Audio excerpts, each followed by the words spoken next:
नमस्कार दोस्तों, स्वागत है हिंदी और हिंदुस्तान में। आज हम जिनसे बात करने वाले हैं आदरणीय उत्तर प्रदेश सरकार में मंत्री रह चुके हैं पंजाबी सिंह जी से हम बात करने वाले हैं, सुरेंद्र विक्रम सिंह जी से। खाद्य एवं रसद मंत्री भी रहे हैं सर पिछली सपा सरकार में। सर आपका बहुत बहुत स्वागत है चैनल पर। बहुत धन्यवाद। तो सब बातों को बिना घुमाए हम सीधे सवालों की ओर आते हैं और आपसे सबसे पहला सवाल तो मेरा यही है कि आपकी जो सक्रियता है वो राजनीति में कब से हुई, यानी यूँ कहें आप सक्रिय राजनीति में कब से हैं? 2002 से। 2002 से ही है क्या? उसके पहले राजनीति का क्या? राजनीति प्रधानी का छोटे चुनाव से हमने चालू किया था और अपनी वाइफ को हमने प्रधानी का चुनाव जिताया। उसके बाद 2002 में हमने जो है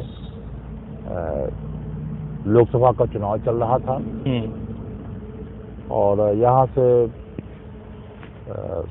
सांसद का चुनाव आनंद लोधी जी लड़ने आए थे और उसी में हमको बीएसपी में शामिल किया गया। अच्छा। हम एक साल लगातार उनके साथ, एक साल पहले से उनके साथ रहे, फिर चुनाव में लोकसभा में उनकी मदद किया।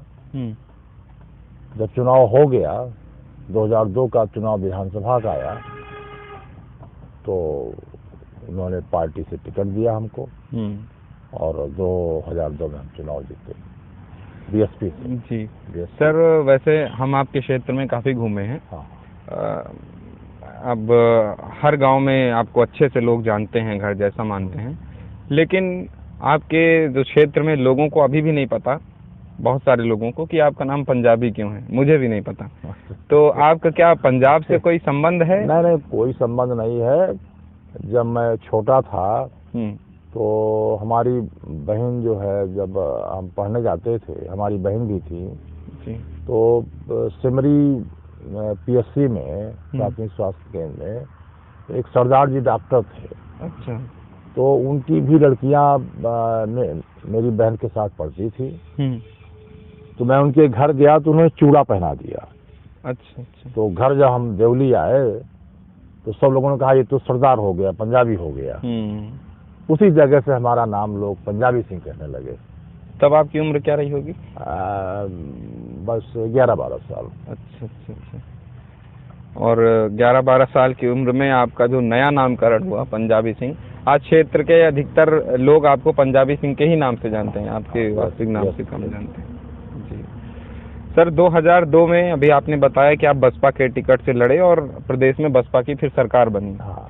लेकिन 2003 में जो है आपने बसपा को छोड़ा और बसपा की कुर्सी चली गई। अब बसपा की रीत नीति हमको पसंद नहीं आई। हमको माननीय मुलायम सिंह जी एक यूपी के अच्छे नेता लगे और हम 6 ठाकुर और 2 यादव मिल के जो है बीएसपी को तोड़ करके समाजवादी पार्टी में हमने दामन थामा और माननीय नेताजी ने हमको मिनिस्टर भी बनाया और तब से मैं पार्टी में, समाजवादी पार्टी की सेवा कर रहा हूँ। उसके बाद भी 2007 में हमारा टिकट काट दिया कि माननीय विधायक जी राम नहीं लड़ेंगे। हमने कहा ठीक है, तो नहीं लड़े। 2012 में हमको टिकट दिया गया, हम चुनाव जीते 15,000 से। तो ये मेरा 17 में फिर माननीय नेताजी, हमारे जो राष्ट्रीय अध्यक्ष जी हैं, उन्होंने कहा कि आपकी सीट गठबंधन में चली गई है, कांग्रेस के खाते में है। तो हमने उनका सम्मान किया और हम पार्टी में बने रहे। तो मतलब ये है कि जब पार्टी ने आपको टिकट नहीं दिया है, तब वहाँ सपा आई भी नहीं और कोई दूसरे नेता ही रहे। सर, जैसा कि अभी आप कह रहे हैं कि आप 2003 में जब सपा में आए, आपको नेताजी ने मंत्री बनाया, तो आपको वास्तव में बसपा की नीतियां पसंद नहीं आई तो सपा में आए थे, या मंत्री बनने का कुछ नहीं, कोई मंत्री बनने का कोई सा ख्वाब नहीं था। हमको वहाँ की रीत नीति पसंद नहीं आई। अच्छा। हाँ, इसलिए हमने पार्टी छोड़ दिया। जी सर, हरचंदपुर में आप भ्रमण कर रहे हैं और अभी भी आप अपने घर कई दिनों से नहीं गए, क्षेत्र में ही हैं, तो हरचंदपुर को आपने बहुत नज़दीक से देखा है, यहाँ के निवासी भी हैं, तो यहाँ के लोगों में आपको और यहाँ के जो ये जो क्षेत्र है, यहाँ पर क्या कमियां दिखती हैं और क्या खूबियां दिखती हैं? अब कमियां तो ये है कि जो वर्तमान सरकार है, जो उनके विधायक हैं, जनता को इस तरह परेशान कर रहे हैं, जैसे कि हमारे ये पिंटू यादव जी हैं, दिनेश जी, इनको फर्जी मुकदमा इनके ऊपर लगा दिया गया। हमारे एक मित्र हैं खीरों में, अशोक तिवारी जी, उनको जो है चौथी बार अब की 376 फंसा दिया गया। तो यहाँ का जो नेतृत्व कर रहा है वर्तमान विधायक है, वो जिस तरह से अखिलेश सिंह भी नहीं किए होंगे इतनी गुंडई, उस तरीके से वो लोगों को दबा रहा है और दबंगई से जो है विधायक बनने की कोशिश कर रहा है। कहीं कंबल बंटवा रहा है, कहीं धोती बंटवा रहा है, कहीं मुकदमा लिखवा रहा है। अराजकता का माहौल है इस हरचंदपुर क्षेत्र में। तो वर्तमान विधायक जो है कांग्रेस से शिफ्ट हुए हैं भाजपा की ओर। हाँ, तो उससे क्या आपको अपने वोटों पर कुछ असर पड़ता दिखाई दे रहा है? कोई असर नहीं पड़ेगा। हम लोग भारी बहुमत से चुनाव जीतेंगे इसके खिलाफ। उसने कुछ काम ही नहीं किया है, केवल क्षेत्र में सरहंगई गुंडई के अलावा और कुछ नहीं हुआ है। तो वो तो कांग्रेस छोड़ के भाजपा में आए हैं, तो जाहिर सी बात है उन्होंने अपना कुछ न कुछ स्वार्थ देखा होगा। तो उनको छोड़ करके क्या और किसी का उसमें कुछ फायदा या नुकसान हो सकता है, किसी दूसरे पार्टी का? या नहीं, किसी को फायदा नहीं होगा। बस राष्ट्रीय अध्यक्ष जी की अनुकंपा होगी तो टिकट भी हमारा है और चुनाव जीतेंगे, भारी जीतेंगे चुनाव। तो सर, चूंकि आप खाद्य एवं रसद मंत्री रहे हैं और इस समय जो है कोटे से जो है लगभग 15 करोड़ उत्तर प्रदेश की आबादी को मुफ्त में राशन दिया जा रहा है और उसके साथ अन्य खाद्य सामग्री भी दी जा रही हैं, जैसे तेल नमक वगैरह हो गया, दाल हो गई। तो 22 के चुनाव में ये सब कितना बड़ा असर डालने वाले हैं? कोई असर नहीं पड़ेगा। विधानसभा के चुनाव में कोई असर नहीं पड़ेगा। हमारा तो यही मानना है कि इस राशन से, जब हम लोग थे, हमारी सरकार थी, तो 35 किलो राशन मिलता था। आज के रिजीम में हर व्यक्ति को 5 किलो के दर से राशन दिया जा रहा है। तो इससे कोई फायदा होने वाला नहीं। पूरी जनता नाराज है इस सरकार से, इनके नियमों और कानून से। नहीं तो अंत्योदय वालों को तो अभी भी मिलता है 35। अंत्योदय को मिलता है, लेकिन और दूसरे जो कार्डधारक है उनको तो नहीं मिल रहा है। अच्छा, तो सर जैसे अभी मोदी जी बनारस में है इस समय जब हम आपका इंटरव्यू ले रहे हैं, तो और उसके बाद अयोध्या, तो बनारस हो अयोध्या हो, हर जगह से जो है बीजेपी हिंदुओं को खींचने का प्रयास कर रही है एक हिसाब से देखा जाए तो। और उसके बाद उत्तर प्रदेश में ओवैसी की AIMIM भी काफ़ी एक्टिव हो गई है, तो वो मुसलमानों को खींचने का प्रयास कर रहे हैं। किसी के हिंदू बहुत ही इस सरकार से, इनके कृत्यों से नाराज है और ओवैसी भी किसी मुस्लिम को बिगाड़ नहीं सकते, क्योंकि ओवैसी केवल वो भारतीय जनता पार्टी के एजेंट हैं। यहाँ का जो उत्तर प्रदेश का मुसलमान है वो समझ गया है कि ओवैसी जो है वो भारतीय जनता पार्टी का दलाल है। अच्छा, अभी आपने लाल टोपी लगा रखी है। हाँ। और लाल टोपी को लेकर भी उत्तर प्रदेश की राजनीति काफ़ी गरमाई हुई है।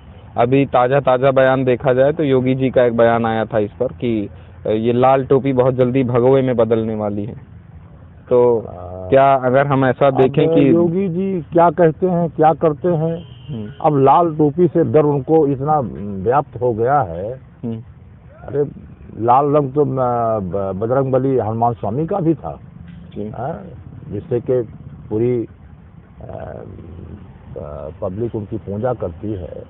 तो अभी सरकार को तो लाल टोपी से डर ही है। जानते हैं कि माननीय अखिलेश जी की सरकार बनने जा रही है, इसलिए उनको बहुत भय है लाल टोपी से। नहीं तो जैसा कि उन्होंने कहा कि ये लाल टोपी भगवे में बदलने वाली है, तो व्यक्तिगत वो उल्टी सीधी बात करते हैं। उनका कोई हम समझते हैं कि उत्तर प्रदेश में उनका जो जनाधार वो खत्म हो गया। नहीं तो अगर व्यक्तिगत हम आपकी बात करें, जो उनका ये बयान है कि लाल भगवे में बदलने वाला है, तो क्या आप कभी फिर से 2002 की स्थिति का फिर से करेंगे? मैं उस तरफ निगाह नहीं मारूंगा। हम सब हमारे जो लोग हैं, हम भारतीय जनता पार्टी के इसमें नजदीक जाने वाले नहीं हैं। हमारे लोग हैं वो माननीय राष्ट्रीय अध्यक्ष हमारे अखिलेश यादव को पसंद करते हैं। मैं जब तक राजनीति करूंगा तो समाजवादी पार्टी राजनीति करूंगा, हम नहीं तो हम लोग राजनीति नहीं करेंगे।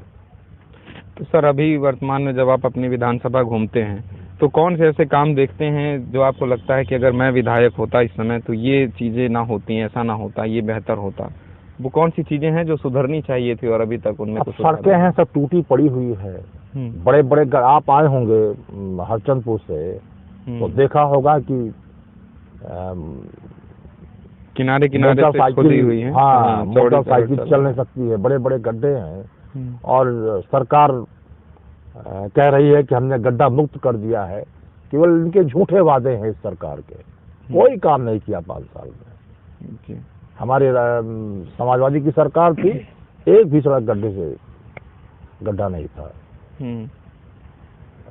और हमने 11 पुल बनवाए, 5 पावर हाउस क्षेत्र में और नए बनवाए हमारे राष्ट्रीय अध्यक्ष जी ने, हमारी सरकार ने, और इन्होंने कोई काम ही नहीं किया। तो भाजपा कहती है कि पावर हाउस उन्होंने दिए लेकिन बिजली भाजपा ने दी। बिजली तो हमारे जो राष्ट्रीय अध्यक्ष जी हैं, हमारे जो सीएम थे, उन्होंने पूरी हर जगह पूरे उत्तर प्रदेश में वो बिजली बनाने के संयंत्र पूरे लगाए। उनको ये हम समझते हैं कि चालू नहीं कर पाए, उनकी तरफ ध्यान ही नहीं दिया। हमारे नेताजी का आह्वान था कि 2022 में 24 घंटे बिजली रहेगी, और वो सपना पूरा नहीं कर पाई सरकार।